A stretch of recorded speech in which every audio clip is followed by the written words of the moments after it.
బీరకాయ పచ్చడి. బీరకాయ పచ్చడి ఎస్ మరి నాకైతే చాలా ఇష్టం. మరి దానికి కావాల్సిన పదార్థాలు తీసుకొచ్చేస్తారా? ఓకే, ఇంగ్రీడియంట్స్ తెచ్చేస్తాను. ఓకే అమూల్య, ఇంగ్రీడియంట్స్ తెచ్చేసాను. ఓకే, సో బీరకాయ పచ్చడి. బీరకాయ పచ్చడిలో మెయిన్ మనకి బీరకాయ కాబట్టి చిన్న చిన్న పీసెస్గా మనం కట్ చేసుకుని తీసుకొచ్చాము. అలాగే బ్రౌన్ షుగర్ తెచ్చారు. అవును, ఇది ఒక సో నార్మల్గా బీరకాయలో కానీ, కాకరకాయలో కానీ, పొట్లకాయలో కానీ, సో ఆ టేస్ట్ని కొంచెం బ్యాలెన్స్ చేయడానికి షుగర్. కాకరకాయలో అయితే కొంచెం బెల్లం ఎక్కువగానే వేస్తాము, దీంట్లో లైట్గా వేసినా సరిపోతుంది, అసలు వేయకపోయినా సరిపోతుంది. ఓకే, సో ప్రాసెస్ స్టార్ట్ చేద్దామా? స్టార్ట్ చేద్దాం. ముందుగా స్టవ్ ఆన్ చేసేయండి.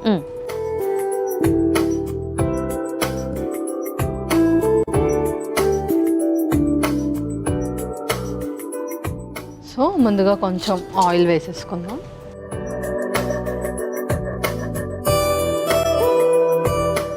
సో ఆయిల్ కొంచెం వేడెక్కాక ఫస్ట్ మనం బీరకాయని రోస్ట్ చేసి పక్కన పెట్టుకుందాం. సో ఇక్కడ నేనేంటి అంటే నార్మల్గా పచ్చళ్ళన్నీ, రోటి పచ్చళ్ళన్నీ కూడా పచ్చిమిర్చితో చేస్తాం. ఇక్కడ మనం రెడ్ చిల్లీతో చేస్తున్నాం. ఓకే, కావాలి అనుకున్న వాళ్ళు ఈ రెడ్ చిల్లీ పౌడర్ ప్లేస్లో గ్రీన్ చిల్లీస్ కూడా యాడ్ చేసేసుకోవచ్చు. ఓకే, సో ఆ టైంలో మనకు కారం అవసరం లేదు, పచ్చిమిర్చి యాడ్ చేస్తే కారం అవసరం లేదు. ఓకే ఓకే అండ్ మనం టైప్ 1 డయాబెటీస్ గురించి మాట్లాడుకుంటున్నాం. So as you said 1, 2, 3 stages and gestation diabetes అది సపరేట్. సో ఫస్ట్ స్టేజ్లో ఉన్నప్పుడు అంటే ఎప్పుడైతే మనకి డయాబెటీస్ డయాగ్నైజ్ అవుతుందో ఆ స్టేజ్ మనకి ఎలా తెలుస్తుంది? సో టైప్ 1 డయాబెటిక్ పిల్లల్లో వస్తుంది, కొంతమందికి పుట్టడంతోనే వచ్చేస్తుంది. ఇది జెనెటిక్ వైజ్గా వచ్చేది అనమాట. సో టైప్ 2 డయాబెటిక్ వచ్చేసి మన లైఫ్ స్టైల్ బేసిస్లో వస్తుంది. గెస్టేషనల్ డయాబెటిక్ అంటే ప్రెగ్నెన్సీ టైంలో రావడం.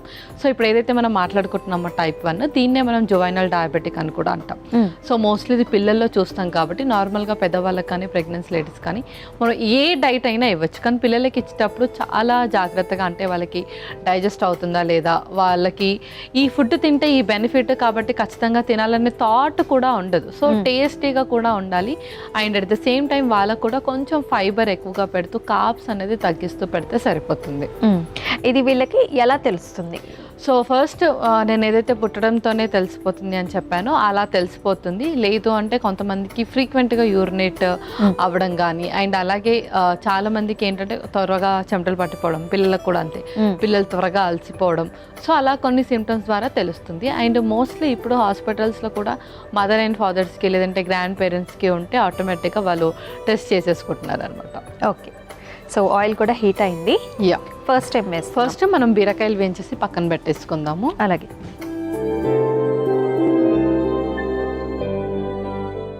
ఇందులోనే కొంచెం పసుపు అండ్ అలాగే సాల్ట్ కూడా వేద్దాం, 1 స్పూన్. ఓకే,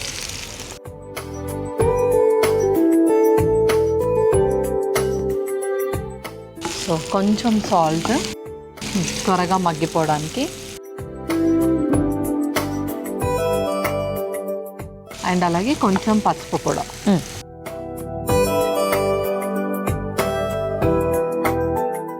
ఓకే, అది కొంచెం మగ్గుతున్న టైంలో మనం ఇంకా మిగతా ఇంగ్రీడియంట్స్ కూడా వేసుకుందాం. ఎనీవే మనం పోపులో కూడా వేస్తాము అండ్ అలాగే కొంచెం బీరకాయతో పాటు కూడా వేస్తే అంటే ఆ పచ్చడిలో ఆ ఫ్లేవర్ బాగుంటుంది. షూర్.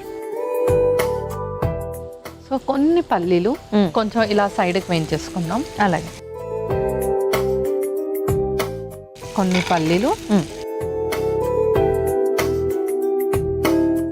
అలాగే కొన్ని వెల్లుల్లి రెబ్బలు, నువ్వులు కూడా,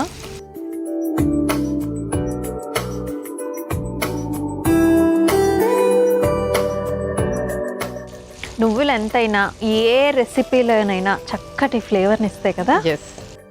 అలాగే కొబ్బరి కూడా. సో పల్లీలు వేగినప్పుడు కూడా చక్కటి సువాసన వస్తూ ఉంటుంది. అవును.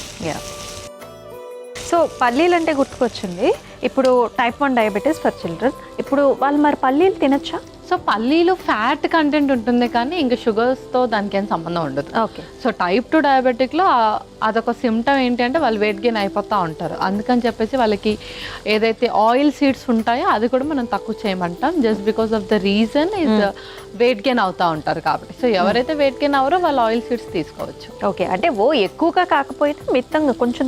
నార్మల్గా అయితే 10 to 15 are common, advisable for everyone. ఎందుకంటే మన సౌత్ ఇండియన్ ఫుడ్స్లో బ్రేక్ఫాస్ట్లో ప్రతిరోజు కూడా పల్లి చట్నీ తినడం అనేది మనకు అలవాటే. సో అది నార్మల్గా హెరిడిటరీగా కూడా మనకు అలవాటే కాబట్టి రన్ అయిపోతుంది. అవును. ఓకే, సో బీరకాయలు అలా మగ్గుతూ ఉన్నాయి. సో ఇంకో క్వశ్చన్ అనమాట, సో పిల్లల్లో అసలు పిల్లలు అంటేనే చాక్లెట్స్. సో మరి వాళ్ళని ఎలా కంట్రోల్ చేయాలి? డార్క్ చాక్లెట్స్ ఇవ్వచ్చు, లేదు అంటే మనం homely prepared cocoa with some nuts ఏదైనా ఇంక్లూడ్ చేసి కూడా ఇవ్వచ్చు. ఓకే, అండ్ వాళ్ళకు కూడా అంతే, కొంచెం గ్రీన్ లీఫ్ వెజిటబుల్స్ ఏ ఫామ్లో అయినా పర్లేదు. అంటే మోస్ట్లీ మనం పాలక్ రైస్, పాలక్ పన్నీర్, లేదంటే తోటకూర ఎగ్ బుర్జీ ఇలాంటి రెసిపీస్ బోల్డ్ చూపించాం మన దాంట్లో. అవును. సో అలాంటి ఏదైనా రెసిపీస్ పెట్టినా ఆకుకూరలో ఉండే ఫైబర్ ద్వారా కూడా వాళ్ళకి షుగర్స్ కొంచెం కంట్రోల్లో పెట్టచ్చు. హెల్తీగా పాటించినప్పటికీ కూడా ఏదైనా కంట్రోల్లోనే ఉంచుకున్నప్పుడే ఇవన్నీ కూడా వర్కౌట్ అవుతాయి. ఎస్. ఓకే, సో మగ్గిపోయాయి బీరకాయలు. సో ఇప్పుడు ఏం చేద్దాం? ఇప్పుడు దాన్ని కొంచెం చల్లార్చుకొని మిక్సీ పట్టేసుకోవాలి. ఓకే, సో మనమైతే చక్కగా చల్లార్చుకున్నాము. సో నెక్స్ట్ ప్రాసెస్ ఏంటి? నెక్స్ట్ మిక్సీ పట్టేసుకుందాం. అలాగే. సో ఒక మిక్సీ జార్లో వేసేసుకుందాం. అలాగే.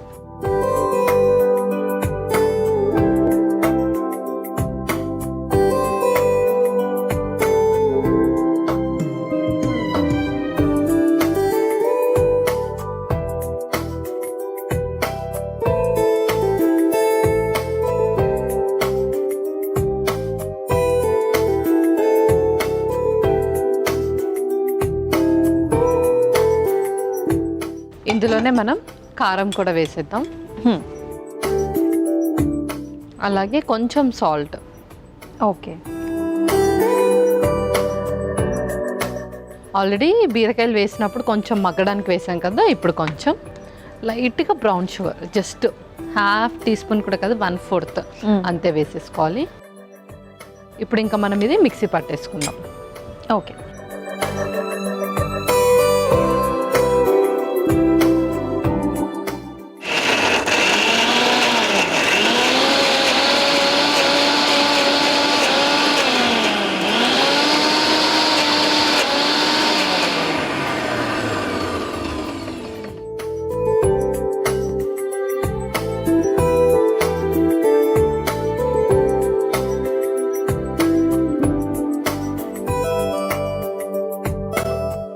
ఓకే, సో ఇప్పుడు దీన్ని పక్కన పెట్టేసుకొని మనం పోపు కూడా వేసేసుకుందాం. ఓకేనా? స్టవ్ ఆన్ చేసేయండి.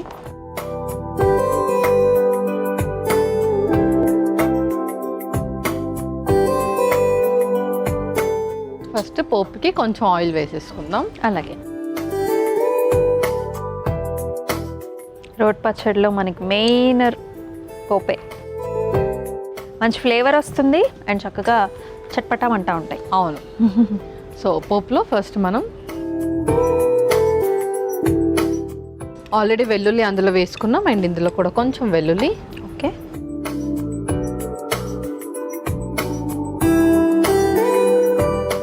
శనగపప్పు కొంచెం,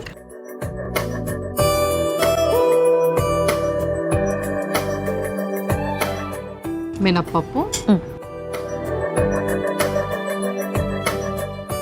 ఇంగువ, ఎండుమిర్చి,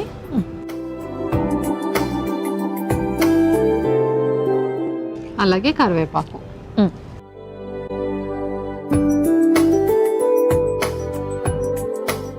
అండ్ పోపు రెడీ అయ్యే లోపు మనము సర్వింగ్ బౌల్లో ఈ చట్నీ తీసేసుకుందాం. పచ్చడి ఏదైతే మనం ప్రిపేర్ చేసుకున్నామో సర్వింగ్ బౌల్లో తీసేసుకుందాం. పోపు రెడీ అవ్వగానే అందులో పోపు వేసేసుకుందాం. ఓకే.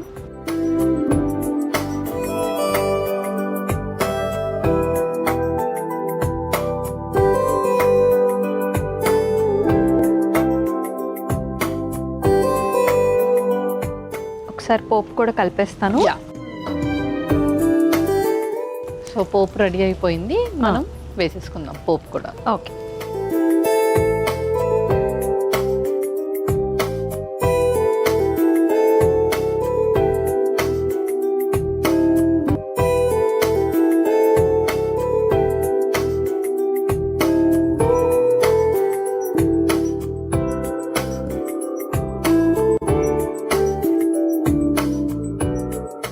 ఓకే అమూల్య, బీరకాయ పచ్చడి రెడీ అయిపోయింది. ఓకే, టేస్టీ బీరకాయ పచ్చడి అయితే రెడీ అయిపోయిందండి. మరి దీనికి కావాల్సిన పదార్థాలు అలాగే తయారీ విధానం మరొకసారి మీకోసం. బీరకాయ పచ్చడికి కావాల్సిన పదార్థాలు: నూనె, ఉప్పు, పసుపు, పల్లీలు, వెల్లుల్లి రెబ్బలు, నువ్వులు, కొబ్బరి తురుము, కారం, ఉప్పు, బ్రౌన్ షుగర్, పచ్చిశనగపప్పు, మినప్పప్పు, ఇంగువ, ఎండుమిర్చి, కరివేపాకు, బీరకాయ పచ్చడి తయారు చేసుకునే విధానం. ముందుగా స్టవ్ వెలిగించి ప్యాన్లో నూనె వేసి వేడైన తర్వాత అందులో బీరకాయ ముక్కలు, ఉప్పు, పసుపు, పల్లీలు, వెల్లుల్లి రెబ్బలు, నువ్వులు, కొబ్బరి తురుము వేసి బాగా కలుపుకొని కొద్దిసేపు చల్లార్చి తర్వాత మిక్సీ జార్లోకి బీరకాయ ముక్కలు, ఇందులో కారం, ఉప్పు, బ్రౌన్ షుగర్ వేసి పచ్చడిలా మిక్సీ పట్టుకొని పక్కన పెట్టుకోవాలి. తర్వాత స్టవ్ వెలిగించి నూనె వేసుకొని వెల్లుల్లి, పచ్చిశనగపప్పు, మినప్పప్పు, ఇంగువ, ఎండుమిర్చి, కరివేపాకు కూడా వేసి పోపు సిద్ధం చేసుకోవాలి. ఇప్పుడు ముందుగా మిక్సీ పట్టుకున్న మిశ్రమాన్ని సర్వింగ్ బౌల్లోకి తీసుకుని పైనుంచి సిద్ధం చేసుకున్న పోపుని కూడా వేసి సర్వింగ్ చేసుకుంటే బీరకాయ పచ్చడి రెడీ.